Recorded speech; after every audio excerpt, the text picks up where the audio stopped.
Hey guys, বৃশ্চিক রাশি, অনুরাধা নক্ষত্র, আমি সিংহ লগ্ন। গাইজ আজকে 6 তারিখ, ডিসেম্বরের 6 তারিখ। আজকে তাপমাত্রা এখন বাজছে 7টা বাজছে। এখন 7টায় তাপমাত্রা আছে 16 ডিগ্রি সেন্টিগ্রেড। ওকে, মাঠে এসছি, মাঠেতে আলু পাওয়াতে এসছি। আমাদের একটাই জমি, তোমরা জানো, 8 কাঠা জমি আমাদের বাবা কিনেছিল। তাছাড়া আর কোনো জমি নাই আমাদের।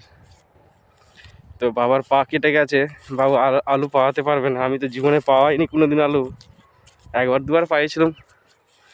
তাই সবাই এসেছি, মাও এসেছে, দেখো বসে আছে মা ওখানে ঘুপটি করে। ঠান্ডা, বিশাল ঠান্ডা, একবারে ঠান্ডা, বিশাল ঠান্ডা পড়েছে গাইজ। তো আমাদের ছোটো পাড়া জমি একবারে তোমাদের দেখাচ্ছি, দেখো এইটা আমাদের জমি। হ্যাঁ, এই ছোটো পাড়াটা জমি 8 কাঠা। ঠান্ডা বিশাল গাইজ। ওকে।